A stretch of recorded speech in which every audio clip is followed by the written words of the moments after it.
Welcome to Global Morning. Death toll from flooding. Most time our politicians just bring in policies too, for sure. Incidentally, we have several more stories. The legislature was carefully crafted to 22.2% inflation rates as of April this year. What does that say about where we are as a country? I think Nigeria has resorted to being resilient. Before you call the police station, before they even leave, they take permission from I don't think there's really anything on ground to improve. the struggle with the ASU strike. Minister of Education volunteered and said, give me 2 weeks. It was a life. The president never gave me any deadline.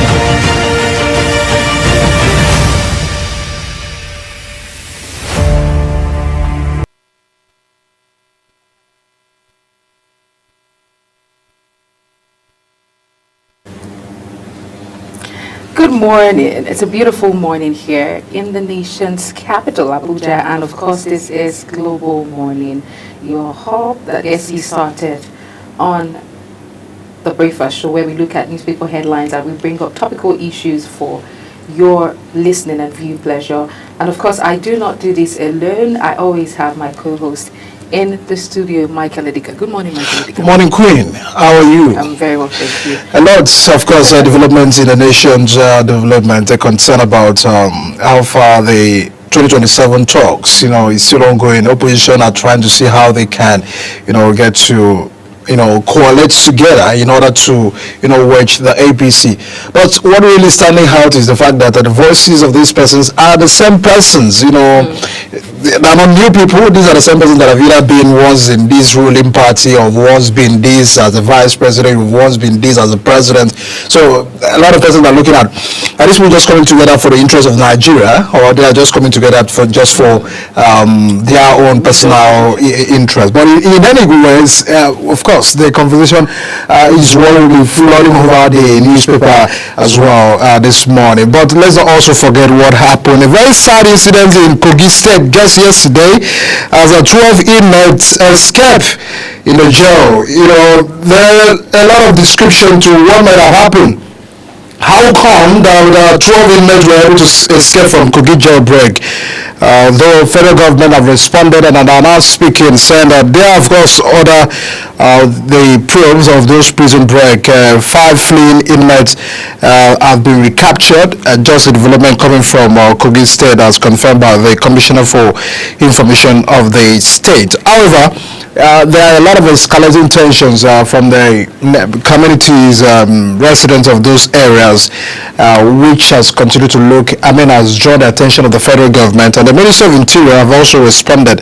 He described the incident as unfortunate. Queen, this also takes us to look at the infrastructure that we have, in our correctional centers, because if we have had criminals find a way out of cells or jail or prison, as the case may be, what is the risks involved, whose life is at stake at the cost of whatever might have happened? Because these are the persons that they had a very difficult time so as they are coming out, they are like a wild animals, who actually now having freedom. Yes, I think it's a very, very sad one, particularly because one of the officers lost his life in the line of duty while these inmates were trying to escape. That's to tell you the level of desperation they would do anything, go at any lengths just to ensure that, they get away. And, when inmates leave cells like that, it means that there's danger and there's trouble, because there's bound to be a whole lot of ill-fated incidences. Take, for instance, they'll be stealing, they'll be killing, kidnapping, and all of this, because these people have no job. They have no source of livelihood. So as they're coming out, they want to survive. They want to survive. They're looking at how they would, possibly leave the country by land or by water, or, so they'll do a lot of things, steal, rob, kidnap, and, just to ensure that they survive and they stay away from the claws of the police and other relevant agencies. But I want to also look at the fact that whenever there are incidences like that, that's not when we should now start. It's foolishness. I always say this, that when you do a certain thing over and over again and you expect a different result, it is stupidity. Because we had similar incidents last year. If I'm not mistaken, in Niger State. And I was emphasizing the fact that we don't wait until there's a jailbreak before we begin to take initiative, before we need to, tighten security, even in cells, because these people are hardened criminals. These are people who have killed, murderers, who have stolen, who have done very dastardous acts, and they should be, very well secured. The security there in our the correctional facility should be. Yes. And then I also said, we're looking, when that incident happened, we're looking at the dilapidated structures of our prison facilities, and I talked about it, that we don't wait until something happens, the prison collapses and inmates get away, until we now begin to say, okay, we are allocating this, and we're trying to build facilities. No, we should have quarterly inspections of our facilities, police stations, and all of these things, and ensure that these facilities are up to date, they are well renovated. If there's anything that needs to be done, it should be done, because even these inmates too, they're humans. And so outside the fact that we don't want the facilities to crumble and all of that, or to get to be an escape route for these inmates, we also need to look at the well-being of these inmates. What is the facility like? Their prisoners quite all right, but they're first humans before any other thing. And this is a call to action absolutely for correctional facilities across the country to begin to do the needful. What are the loopholes? Some facilities already have rusted irons, and all of these things, and nothing is being done about it. So what do you expect? These inmates will get away. So in order for us not to have a recurrence of incidences like that, let's ensure that we do the needful. A lot to be done, not just the response by the minister, because from what we are now seeing, the minister has responded and ordered immediate probe into the prison break incident. The issue might be very clear, just about responses as well, the concern about if this incident may occur again, should we still get to order probe? How about us fixing what is fixable in order to address all of these ugly and sad incident? But in any ways, kudos to the security agencies for responding swiftly to that, and of course recapturing 3 inmates out of the 12 that fled out of that facility just early yesterday. These incidents actually had happened. But away from that, to Kogi State, still in Kogi State, the Kogi Central, and are making moves. Some constituents of that central district are making moves to recall their senator, in which INEC said would not receive that petitions and the process, having even the signatures of some of the constituents on that later. I'm going to bring that later to you just very shortly. But at the moment, the process of recalling a senator has continued to be what many have looked at our trajectory as a country. Have we ever recalled, as a constituency, successfully recalled a senator before? What happens? What are the processes if this may happen? Is this recalling process due to the fact that Senator Natasha is raising some, allegations against the Senate leadership or the Senate president precisely? Or is this a way of silencing the voice of Senator Natasha? So these are what people are commenting. These other people are having said the Kogi Central cannot be denied representation for the next 6 months. So we are recalling her back in order for her to face the, for us to have another replacement in any ways from that. That is the letter coming from those that have written to the INEC, and of course we can see well stamped and received by Independent National Electoral Commission. The constituents are petitioning for the recall of Senator Natasha on grounds of loss of confidence. Queen, this issue have lingered for almost more than a few weeks right now. They are actually looking at recalling the senator due to loss of confidence. For constituents to say we've lost confidence in you, it gets to question. Confidence in what aspect? Because as regards to the dealings and happenings of Kogi State, we all know how much, we see it in the media, we see how much is being projected that Senator Natasha Akpoti has done for her constituency, schools, we see the projects, facilities, I have not seen Kogi State in that light before.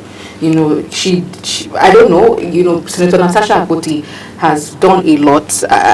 Because of that, I know about, her constituency in Kogi State. Prior to this time, I've never heard of that constituency. I've never seen the work that is going on in that constituency, but I see a whole lot that is happening. And then I'm just the confidence, the representation when it comes to the representation of her constituency, the people of her constituency. I think so far, well, I'm not a member of that constituency, but it just makes me wonder why there's a recall process of Senator Natasha Akpoti as regards outside of the issues that are not related to that constituency. These issues for her were personal issues, and issues that would also affect her representation in the Senate. But recalling her as senator, I would expect that it will be on the grounds of them not having visible representation in terms of the work being done, the infrastructure.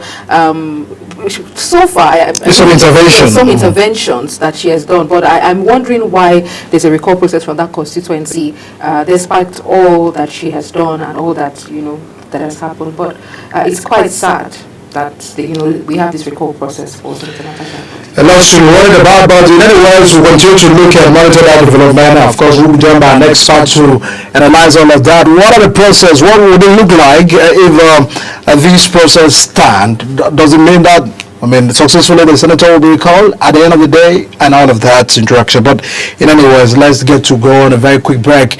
And just once we return from the break, we'll be looking at the national dailies for you. What are the headlines, the biggest stories we have today? You stay with us on the show. We'll be right back.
know that global television can be watched in Nigeria and all over the world. Download the Global TV Nigerian mobile app for Android and iOS devices to watch global television real-time from around the world. What are you waiting for? Start downloading and stay connected to global television.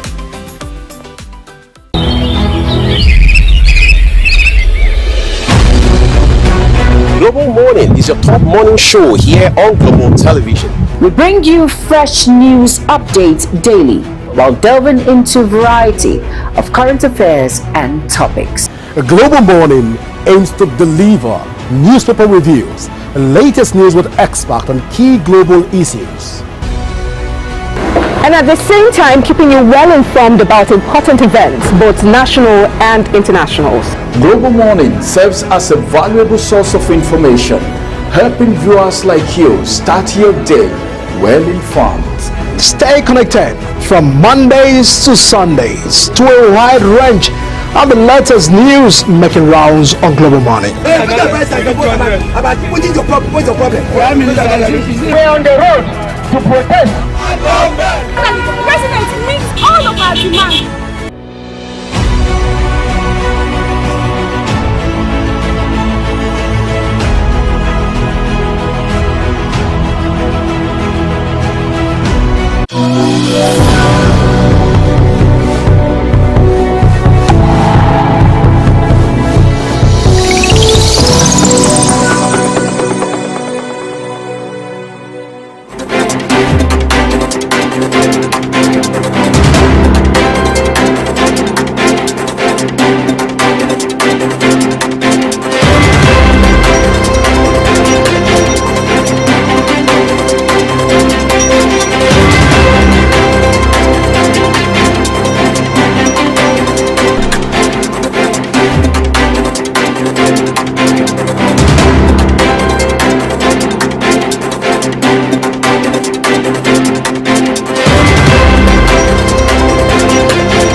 Welcome back, and many thanks for still staying with us. This is Global Morning, live here on Global Television. Now, when I look at the first Nigerian Tribune, what do we have here? The big story in Nigerian Tribune paper this morning, 2027. INEC, Atiku Group differ over new party registration. Writer says you are frustrating registration of new political parties. Coalition of political leaders follow due process. INEC. That story, that big story, you can find on page 15. As I stated, a lot of talks ongoing. Parties, some party opponents, stalwarts, gladiators are trying to see how they can actually come together to register a new political party. And now they are alleging INEC that they are frustrating the registration process. But INEC has now responded to them, and all of those criticism follow due process. And that is a big story we have right there. And a couple of other headlines. Natasha's recall constituents submit petition to INEC. Rather, I won't apologize, she says. We can also get to know more about those reactions. Federal government orders probe into Kogi jailbreak. 5 fleeing inmates recaptured. That's a report coming from that development right there. Obasanjo, Ayaku, Kuka disagree on models of democracy. We can also find that story right on page 15 as well. That differ opinions would be addressed to yesterday event that gathered some prominent Nigerians. We will also look at the former vice president was present, the presidential candidate of Labour Party was present, for the former governor of Imo State, of course, who Emeka Idewa, who was marking his 60th birthday. But it also was a colloquium where a lot of persons were, looking at Nigeria's democracy. A conversation. Khalid Bishop Kuka also stated, if our democracy in Africa is getting better, narrowing down to Nigeria. So a lot of criticism. Obasanjo responded, Peter Obi spoke, and the likes of other prominent Nigerians who were at that event. So that's some reactions coming out from that event yesterday. We also have alleged 32.2 billion naira arms sleaze EFCC to arrange ex-NSA Dasuki and former NNPC director Fetch today. Police detained 3 officers for alleged extortion from content creator in Lagos.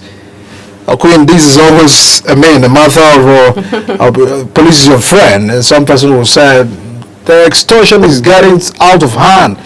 Can the police begin to address all of these issues? But this is a good move. Police are now detaining 3 of their officers for extorting from content creators in Lagos. Sometimes some of these content creators sometimes living a life where some of these police will always feel maybe you are a fraudster and all of that. So it gets to a point of extortion as the case may be. But this is also a warning to some of them that taking advantage as being a man with a gun, it shouldn't be a situation where you take advantage of citizens and of course extorting them. Of people, yes.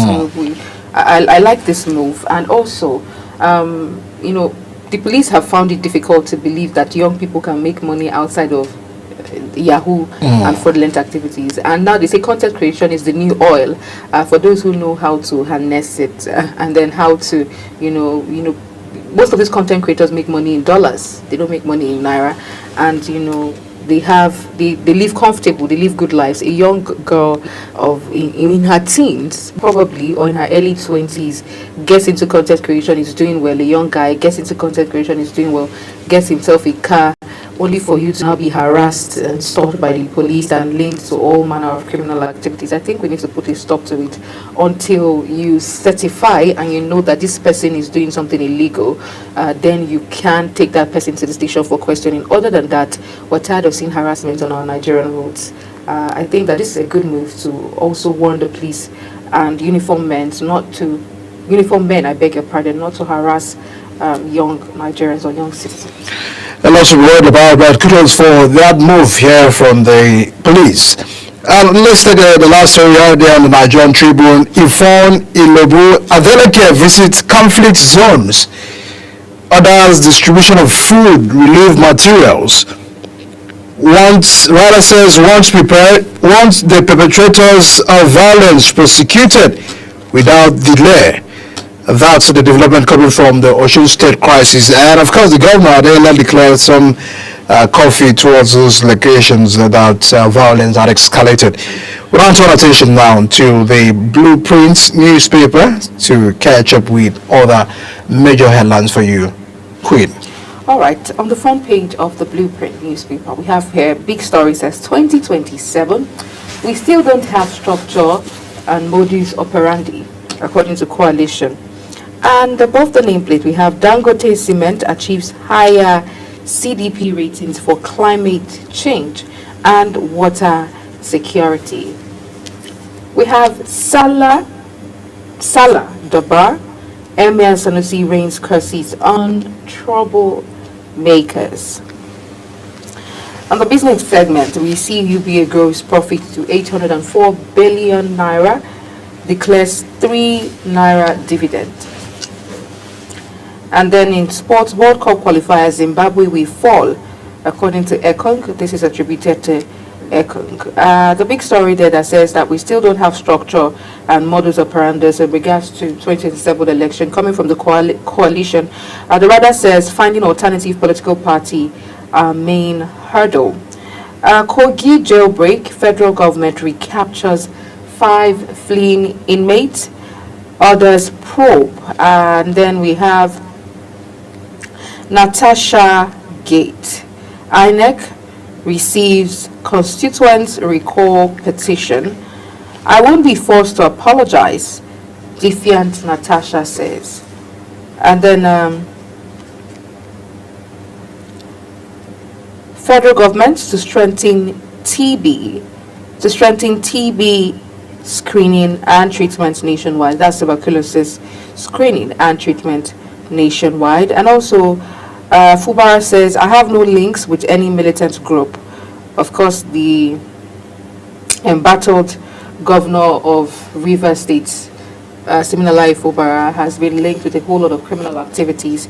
Just yesterday, in a press briefing or media parley, he says that he does not have any link with militant group, and he's disassociating himself from that rumor. Also, we have on the front page of the Blueprint, foodstuff costs soar despite reduction in petrol price. And lastly, port security. Nigeria has made tremendous progress. This statement is accredited to U.S. Coast Guard. But I just want to highlight one of the headlines here, which says the cost of foodstuff and food items continue to rise despite the reduction in petrol price. You know, when we had an increase in foodstuff, essentials, basics, food, clothing, what have you, we blamed it on the increase in petrol price, pump price, and the scarcity as well. But now that we have a reduction, we expect same energy, the price of food items, because we say down to vegetables, we say, oh, these farmers that bring them from, you know, interior villages or from the rural areas, they use fuel, the cost of transportation, but now the cost of transportation has reduced, fuel pump price has reduced.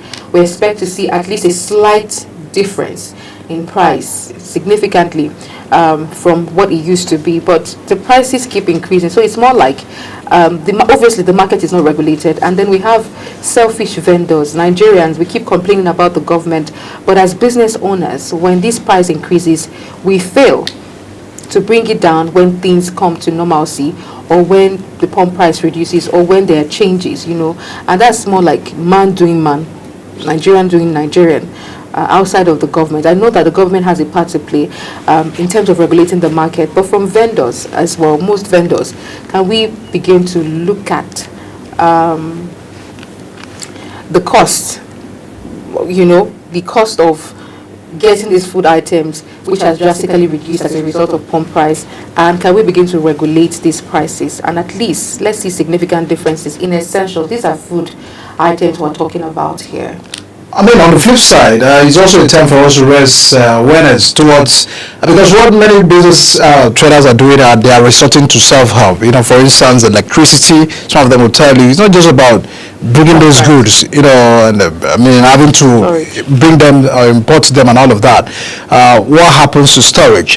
Preservation of it. We run, electricity has increased, you know, the tariff has been increased, band A, band B issue is reflected. So in any words, we get to a point where we have to advocate that government has a role to play just as a middleman in all of this, because if they are now resorting to self-help, you know, they are helping themselves to bring this, they are helping themselves to preserve. So sometimes they have, you know, to fix the prices just to be able to get profit. But in many ways, we also are aware of some persons who are deliberately, you know, even when gas does not even have all of these storage contradictions and all of that, still takes advantage of Nigerians. In where you've bought a product that differs from what you had before, it's also into its fairness, you know, for you to also look at reflecting that price. But in a way, we still want the prices, I mean, the market to be well regulated. You know, they shouldn't entirely be free for persons to fix price at will, at when, at how they feel, what they make sense of, and how much profit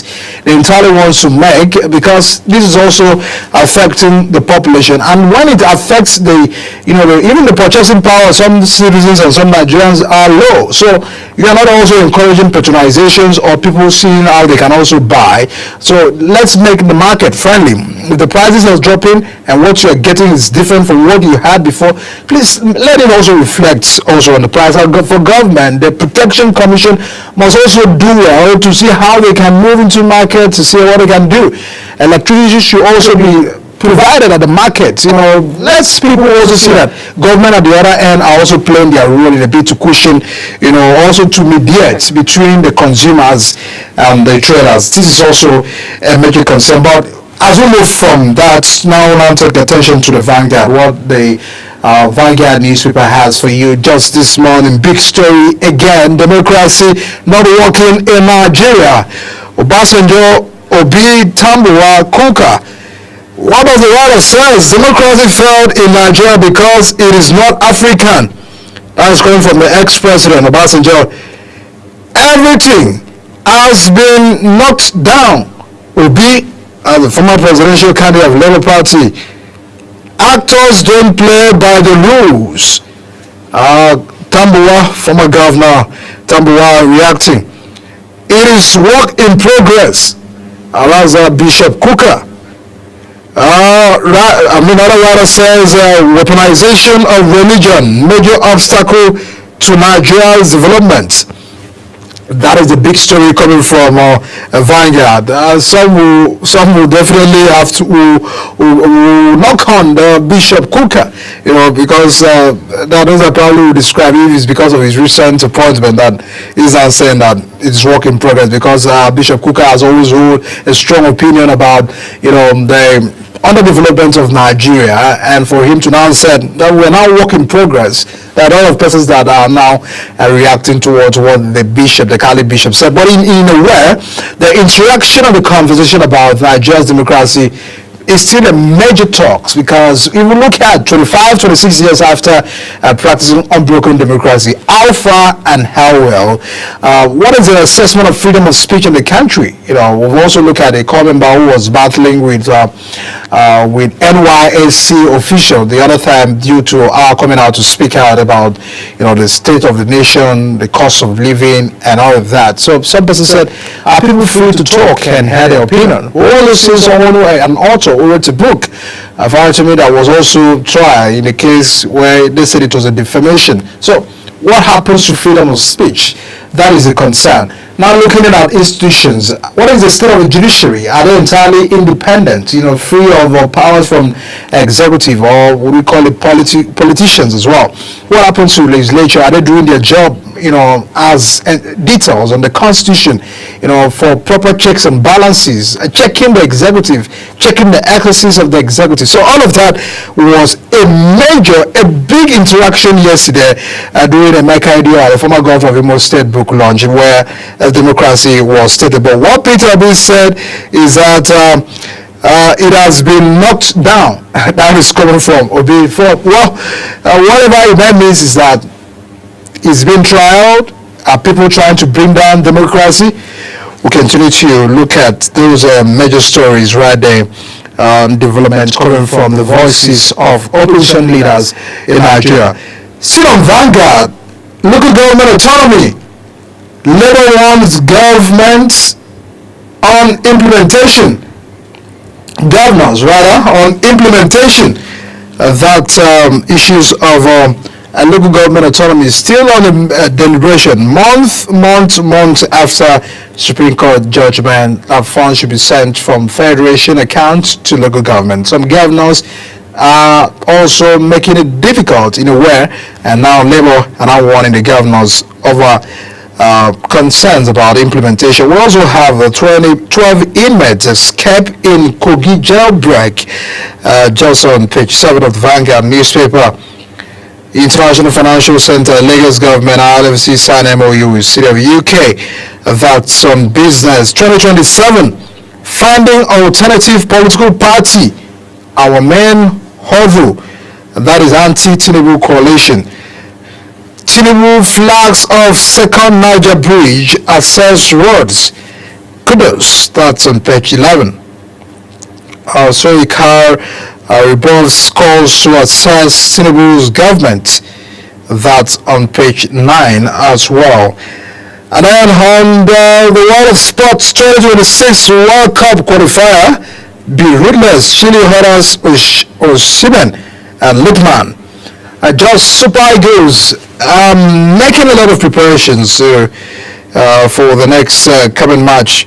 Today, again, in Nigeria, precisely, we hold the capital of Akwa Ibom, where they, of course, will be taking another dimension of play against the World Cup qualifiers.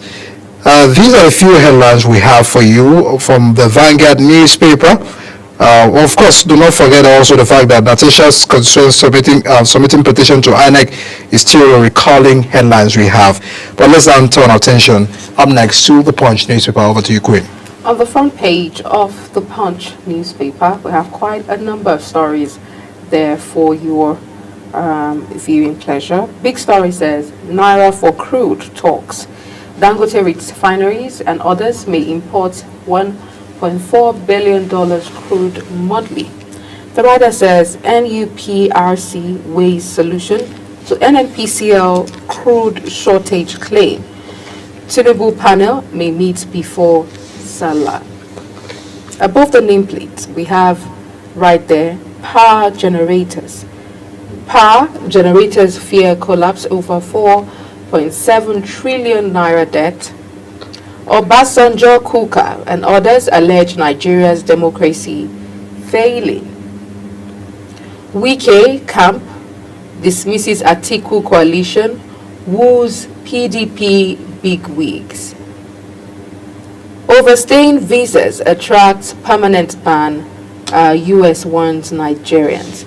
Overstaying visas attracts permanent ban, US warns Nigerians. We see that now that we have President Donald Trump's regime, there are strict restrictions as regards immigration and visas, particularly for people, Nigerians in particular, because we see that the US was warning Nigerians and saying that visas that have not been renewed and overstayed would attract a permanent ban that would cause them not to be able to travel to the US.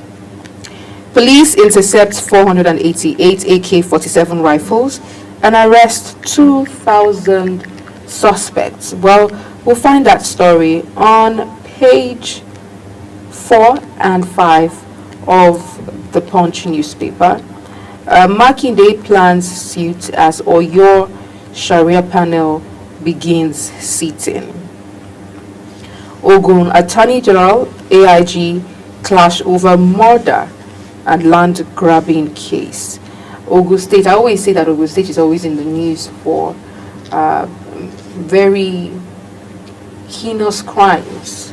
Ogun State has always been in the news for the last couple of years that I can remember. We are seeing Ogun State the baby farm we learnt about was in Ogun State, and killings and all of those incidences that happen, we find out that it happens in Ogun State. And now the Ogun Attorney General and AIG have a clash over murder and land grabbing case. And then we have Osun clashes. 3 gunmen arrested as Adeleke talks tough. Interesting times that the governor of Osun State is hammering hard, is hitting hard on the cases of kidnappers and gunmen. And we see that so far, with the talks around these incidences, that the governor has been enforcing. And now we have 3 gunmen who have been gunned down and arrested, I beg your pardon, who have been arrested for these crimes. And we ensure, we want to see such energy replicated in other states to ensure that we put an end to these gunmen attack, kidnappings, and murder cases. Well, these are the stories we have on the front page of the Punch newspaper. That brings us to our next point of call. And now we now head to the Nation newspaper. What other nation has a big story? Government raises 2,400 special forces to battle bandit terrorists.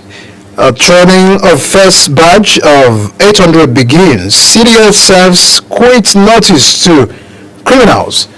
Well, it should be not just talk, but marching with action to be able to address the issues of insecurity right here in Nigeria. Adeleke is shocked by level of destruction in Lobu and informed that serial development coming from Osun State.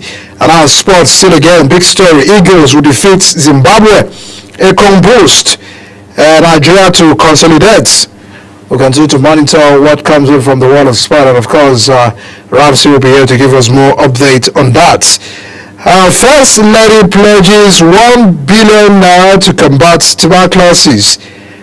Youth Academy to provide skills and boost employment. These are headlines from the Nation newspaper. I also have 250,000 sign up to recall Natasha. INEC gets documents. States receive withheld local government funds.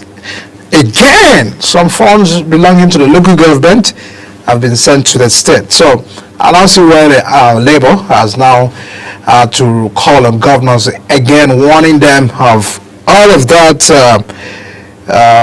Some differ opinions that have, of course, has continued to spark due to some governors saying that it is a strange arrangement for funds to be sent directly to the local government. So what really concerns is that this should be used for, it should belong to the local government. The funds should be sent directly to the local government for the local government, to use it for the development right there. But we also have a couple of other headlines.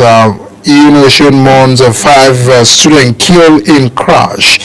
A very sad note. The UBS total asset rise to 30 trillion, profit to 804 billion naira. Well, these are the few headlines we have from the Nation newspaper. Up next is The Guardian. On the front page of the Guardian newspaper, we have big story here. It says Nigeria's abandoned 50 billion naira floating dock. 1,102 local vessels rely on Ghana and others for routine maintenance. Interesting.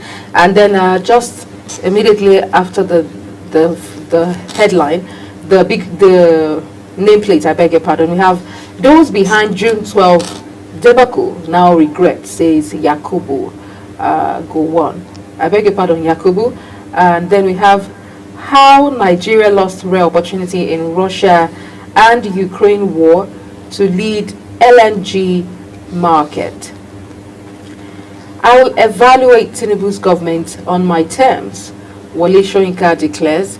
And then we have a graphic representation of Nigeria's abandoned 50 billion naira floating dock right here. And then we see that Nigeria loses an estimated $147.8 million in docking fees, repair services, and other additional costs for each vessel yearly. And then according to data from NIMASA, Nigeria currently has a fleet of 4,610 flagged vessels with a total tonnage of 6 billion 131,814.55 gross registered tonnage and 1,102 cabotage vessels with a combined tonnage of 184.63 gross registered tonnage. And then we also have Nigerians spend 509 billion naira on electricity in 3 months amid poor performance. You find that story on page 6. It's quite sad and very devastating to know that Nigeria spends over 509 billion naira on electricity in just 3 months, and then we have this poor output in terms of electricity. Up till now, we still have households and businesses who cry as a result of lack of constant power or inconsistency in power, and it's affecting businesses, and it's a sad one. So we expect better, knowing that we spend this amount of money within such short time frame or short time period. We expect to see, better output.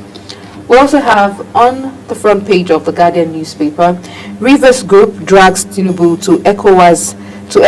Insists on reversal of emergency rule. Rivers Group drags President Tinubu to ECOWAS, insists on reversal of emergency rule. Just how we have SERAP taking.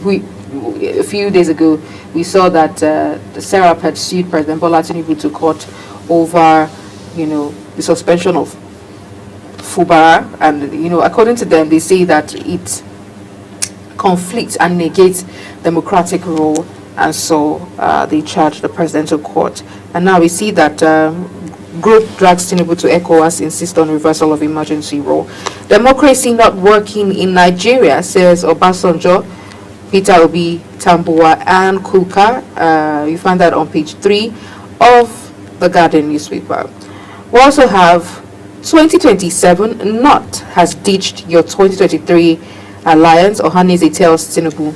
And then lastly, on the front page of the Guardian, UBA records 766.6 billion naira profit, declares 3 naira dividend. Well, these are the stories we have on the front page of the Guardian. We have the Nigerian News Direct up next. And on the front page of the Nigerian News Direct, a big story. Federal government mulls PPP in deepening broadband infrastructure by 90,000 kilometers. That's reactions on the public-private partnership. Right there. The controversy trails state of emergency in rivers as experts debate legality and necessity. That's you can find on page 21 of the Nigerian News Direct. Over 956 Nigerians evacuated from Libya in 3 months.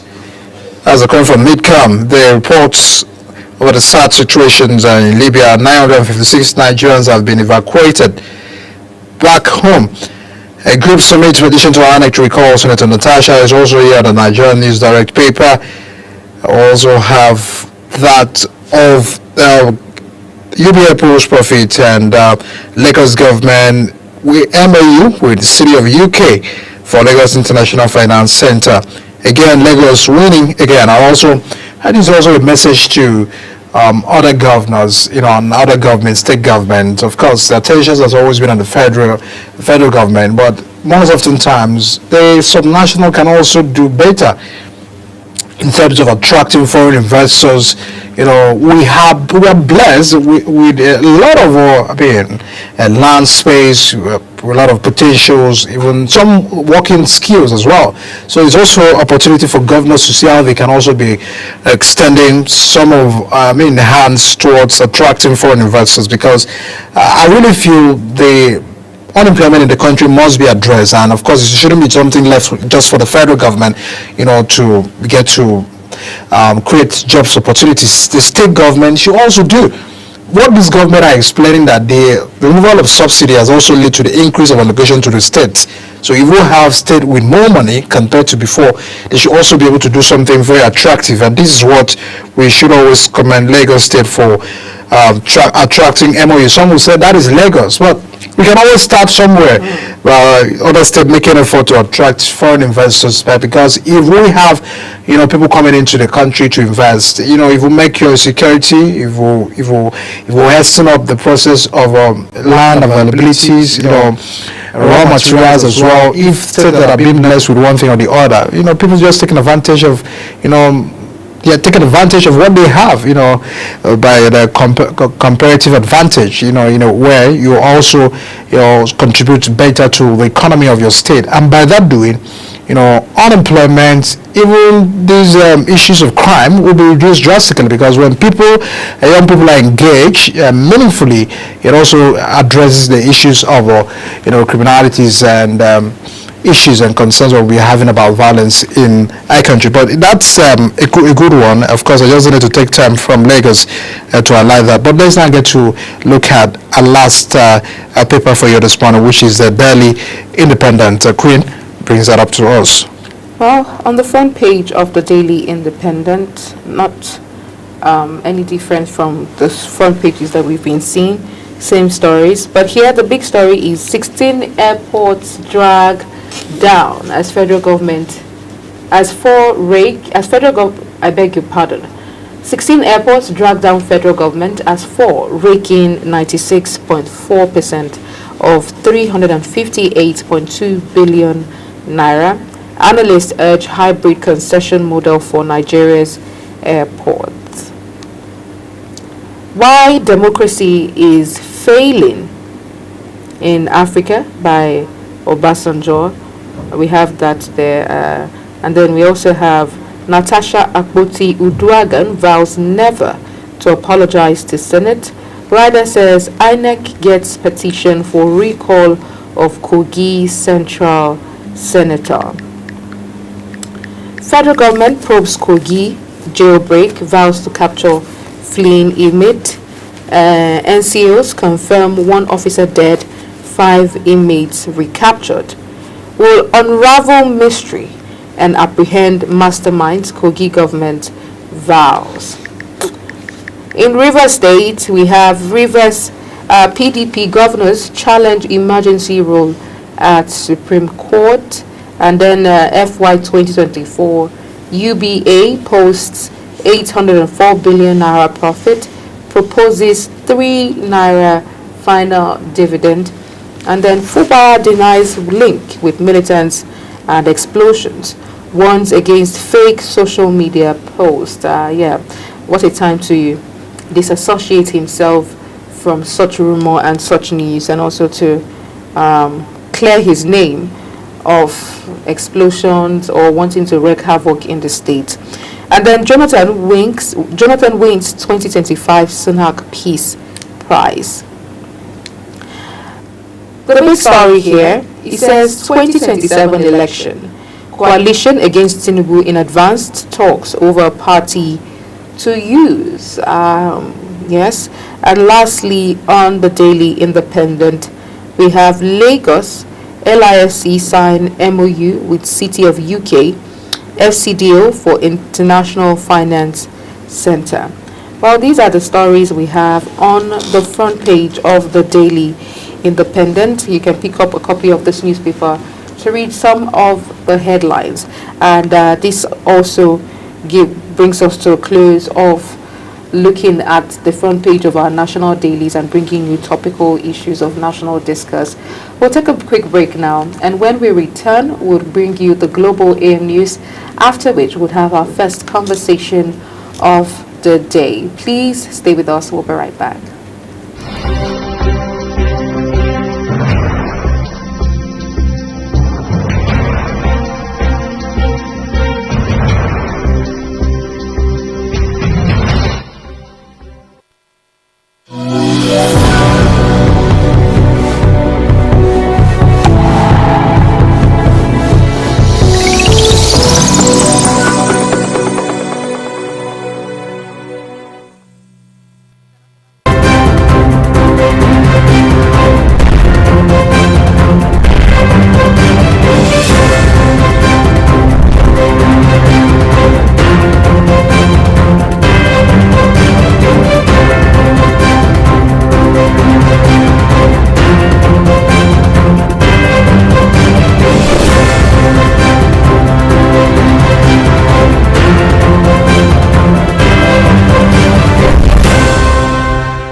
that global television can be watched in Nigeria and all over the world. Download the Global TV Nigerian mobile app for Android and iOS devices to watch global television real-time from around the world. What are you waiting for? Start downloading and stay connected to Global Television.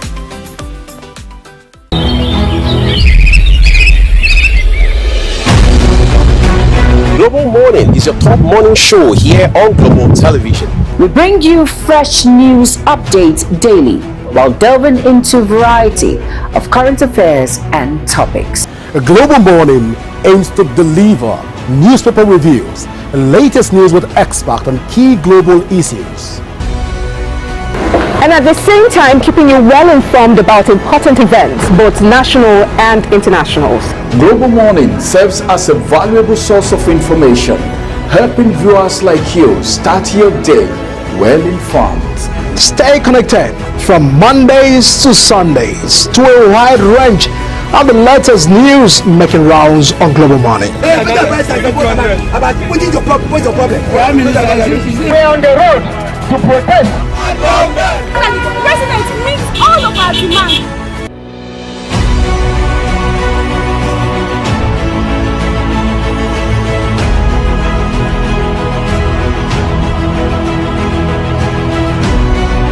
This is Global Morning.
Do you know that global television can be watched in Nigeria and all over the world? Download the Global TV Nigerian mobile app for Android and iOS devices to watch global television real-time from around the world. What are you waiting for? Start downloading and stay connected to Global Television.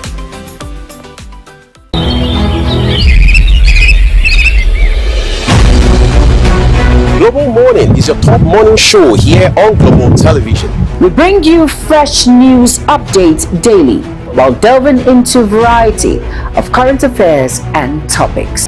A Global Morning aims to deliver newspaper reviews and latest news with experts on key global issues.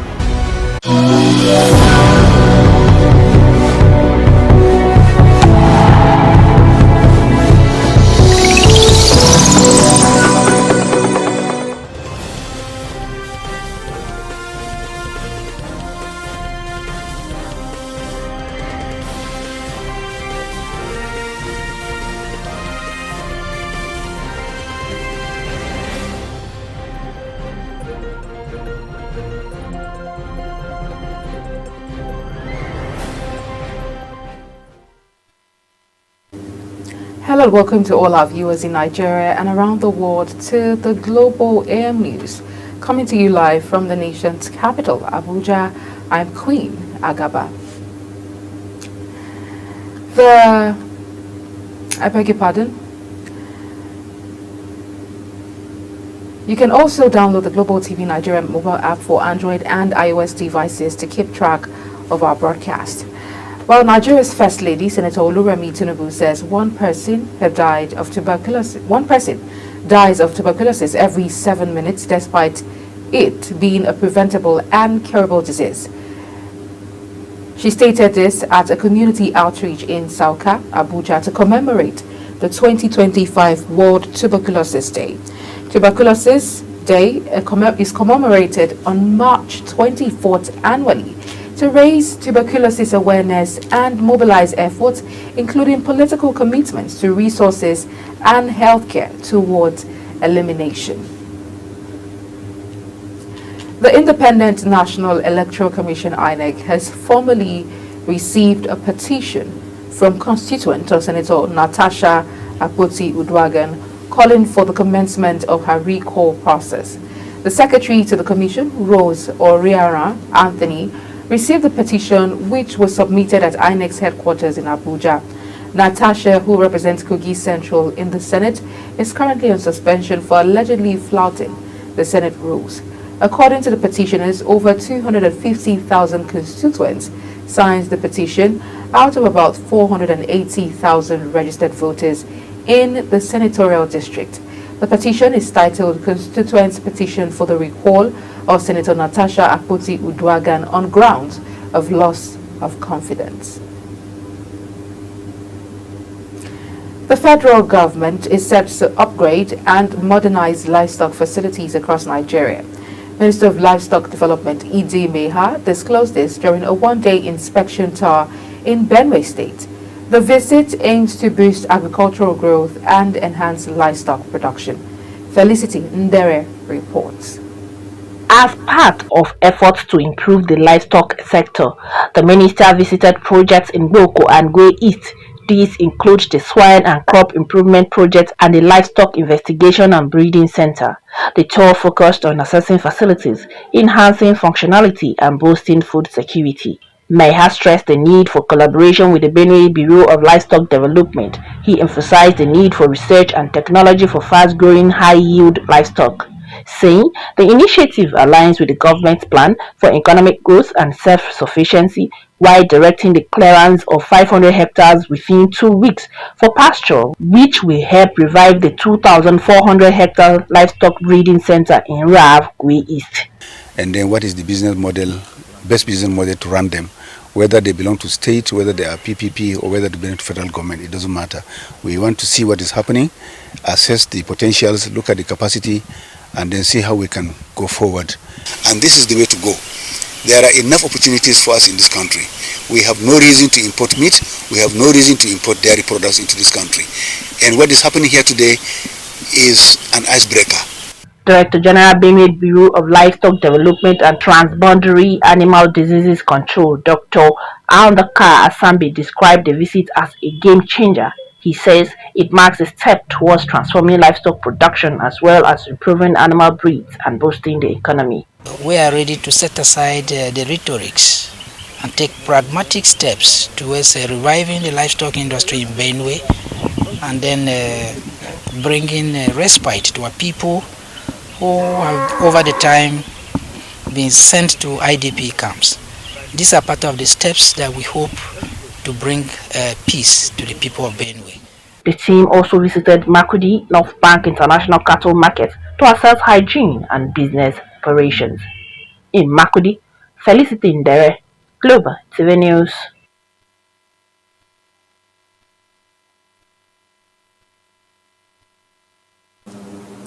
It is a significant day for several communities in Imo State as Governor Hope Uzodinma officially presented the staff of office to the newly elected traditional rulers. The ceremony held at the Sam Mbakwe Exco Chambers, Government House Owerri, the state capital. Our correspondent Amarachi Ibe reports. It was moments of pride and responsibility at Sam Mbakwe Exco Chambers as Imo State Governor Hope Uzodinma reaffirmed his administration's commitment to preserving tradition and fostering grassroots development. While congratulating the royal fathers, Governor Uzodinma acknowledged the trust their people have placed in them. he described the ascension as a call to service, urging them to lead with integrity, wisdom, and a deep sense of responsibility. Ruler has a responsibility to serve the people, to look after the people, to treat the people in a manner that will give God satisfaction. But your traditional ruler does not make those who are ruling slaves. The governor also emphasized the crucial role of traditional rulers in governance, security, and cultural preservation. He reassured them of his administration's full support in strengthening the traditional institution and ensuring peace and progress in their communities. We are part of government. We are ambassadors at the community level. So hold vigilante. Work with the youth population in your community. Defend the community. In their response, the newly installed monarchs expressed gratitude to the governor for entrusting them with this responsibility. They pledged to serve their people with fairness, uphold peace, and contribute to the overall development of Imo State. We are so impressed with the tremendous job you are doing. On behalf of my colleagues this evening, that we do our best to ensure that peace and tranquility returns to our various communities in Imo State. With the staff of office now in their hands, these new traditional rulers are officially recognized and empowered to lead, preserving the customs and traditions of their people while working in harmony with the government. From Government House, Owerri, Amarachi Ibe, reporting for Global TV News. There's a fresh panic in Rivers State over an alleged move by the newly appointed sole administrator, Vice Admiral Ibok Ete Ekwe, Ibas, retired, to appoint administrators to head the 23 local government areas. It was gathered that President Bola Tinubu had, upon the appointment of Ibas, allegedly tasked him up to set up a leadership system at the local government area of the state, and the administrator who had promised peace in the state was on the verge of appointing local government administrators. It was learned that the LGA appointment has been skewed to favor loyalists of a big political actor in the state, but that those on the other side of the political divide are planning a showdown once the appointment is made. The suspended governor of Rivers State, Siminalayi Fubara, has distanced himself from militant groups threatening the federal government over the political crisis in the state. Fubara, in a statement signed by his chief press secretary, Nelson Chukwudi, regretted that people are trying hard to link him to militant groups. He noted that communities where the reports of explosions were reported have dismissed the claims of attacks on oil facilities, stating that the whole claims were targeted at his person. Ahead of the 2027 general election, the recently formed broad-based coalition of opposition leaders says it is on the verge of reaching a final consensus on its structure and modus operandi. Its main hurdle has been finding an alternative political party. The coalition noted that while some individuals are raising the issue of zoning, the matter has not been formally discussed at its meetings. It added that at this stage of negotiations, the main focus is around getting leaders to agree to work together ahead of the upcoming elections. The federal government says it will learn power generation and transmissions from Egypt, which it described as a role model in this sector. The government also has reaffirmed its commitment to rural development through improved electricity access. The Minister of Power, Adebayo Adelabu, disclosed this during a recent meeting in Abuja with the Egyptian ambassador to Nigeria, Mohammed Fuad.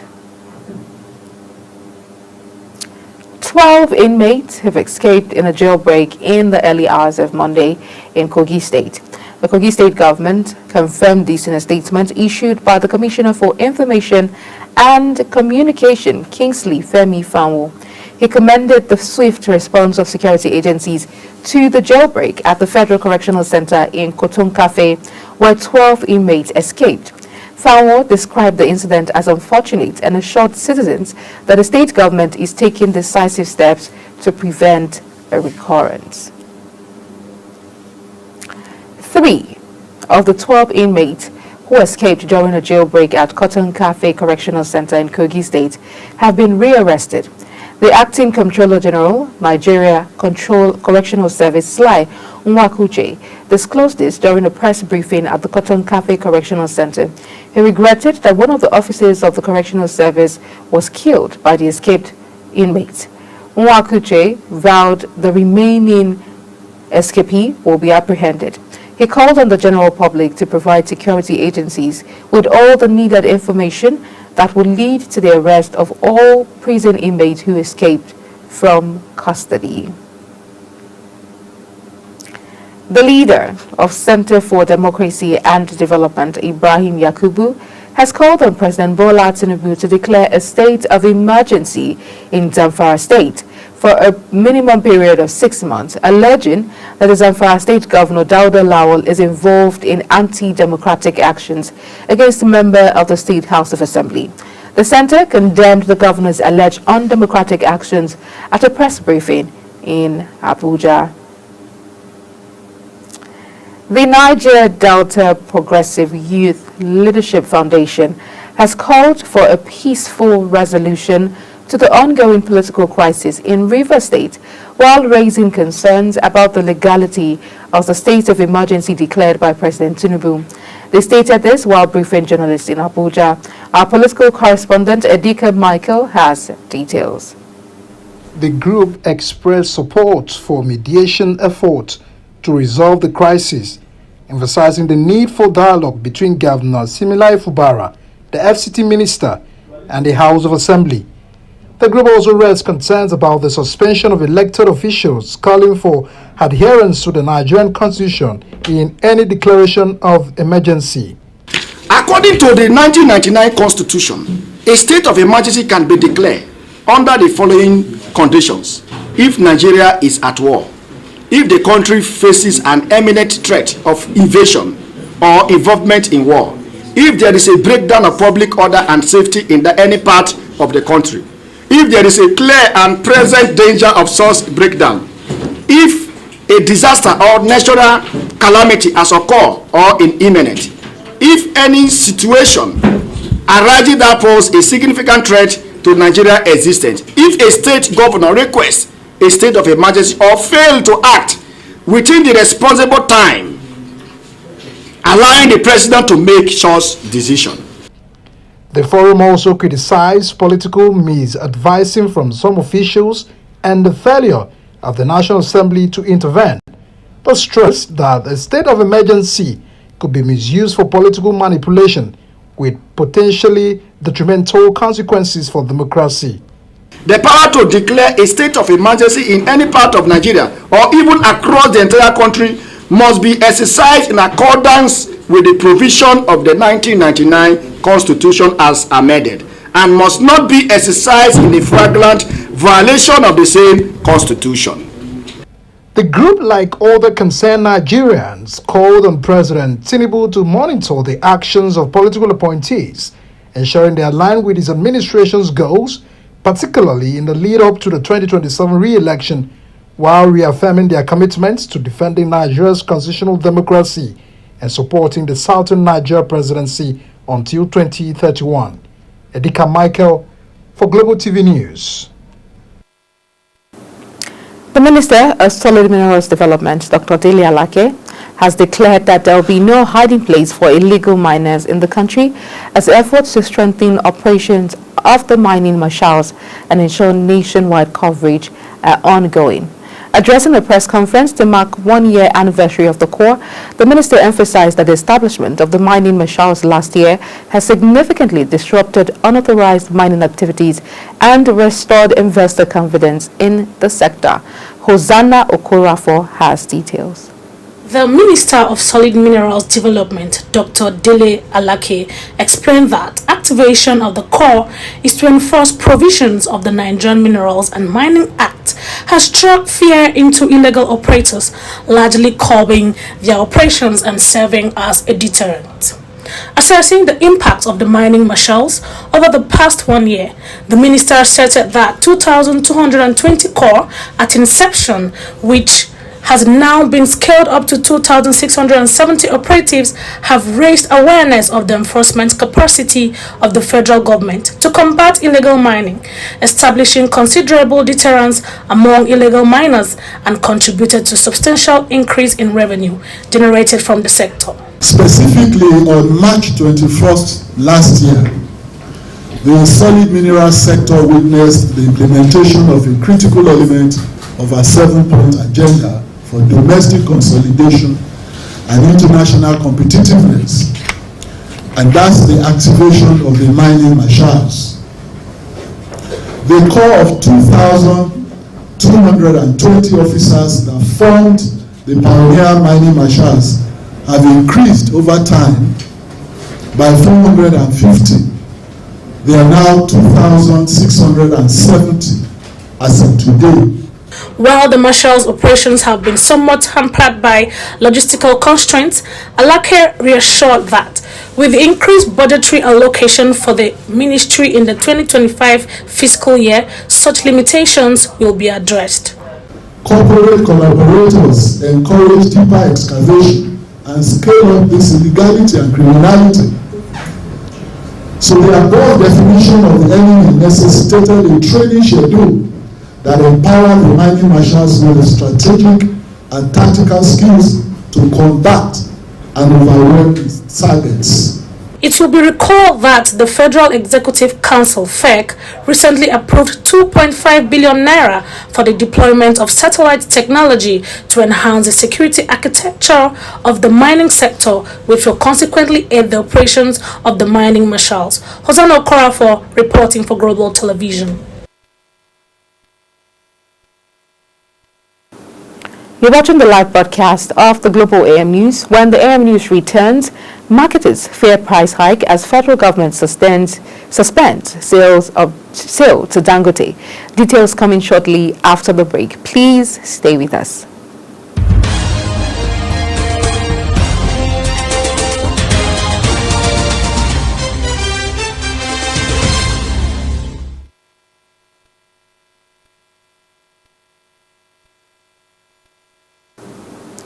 Many thanks for staying with us. In business, the Food and Agriculture Organization, FAO, plans to restore 18,000 hectares of degraded land in Cross River and Ondo State for sustainable cocoa and oil palm cultivation, with a goal of attracting $200 million in investment to the value chain in Nigeria. FAO climate change specialist Ni Fesimi Ogunkwa disclosed this during a 4-day workshop in Calabar. The project will rehabilitate 10,800 hectares in Cross River and 8,000 hectares in Ondo through regenerative agriculture and forestry practices. Following the Dangote Petroleum Refinery's suspension of the sale of petroleum products in Naira, some filling stations have started stockpiling premium motor spirit, otherwise known as petrol. The retailers are storing the product to ensure they have enough to sell at a higher rate, having projected that the price of petrol will go up as a result of the failure of the federal government to continue the sale of crude oil to the Dangote refinery in the local currency. However, the Independent Petroleum Marketers Association of Nigeria warned these retailers to stop panic buying as they may run into heavy losses. The Independent Petroleum Marketers Association of Nigeria, IPMAN, has urged filling station owners to implement robust fire safety measures to prevent outbreaks and minimize loss of lives and properties. Speaking in Enugu, the chairman of IPMAN's Enugu Depot Unit, Chinedu Anyaso, emphasized the importance of fire precautions in the oil and gas sector, particularly in the regions under his jurisdiction. The Enugu Depot Unit oversees petroleum marketers in Anambra, Ebonyi, Enugu, and parts of Abia, Imo, Kogi, and Cross River states. On the foreign scene, Istanbul's embattled Ekrem Imamoglu has been officially nominated as a presidential candidate by the opposition CHP party for the 2028 elections. The Republican People's Party, the main opposition party and the second largest party in parliament, held a primary election on Sunday at which the only candidate was Imamoglu, the main political rival of President Recep Tayyip Erdogan. Imamoglu has been arrested, interrogated, jailed and stripped of his mayorship in less than a week following a graft and terror probe that the opposition was slammed as a political coup. Honorable Abike Dabiri Erewa, chairman Nigerians in Diaspora Commission, has applauded the Ontario Nigerian community leaders for setting up the Nigerian Immigration Welcome Center, which is set to be launched soon. She commended them for this initiative aimed at providing support for fellow Nigerians in Canada who need assistance. Dabiri Erewa called on other Nigerian communities globally to emulate this support structure set up by community leaders in Ontario.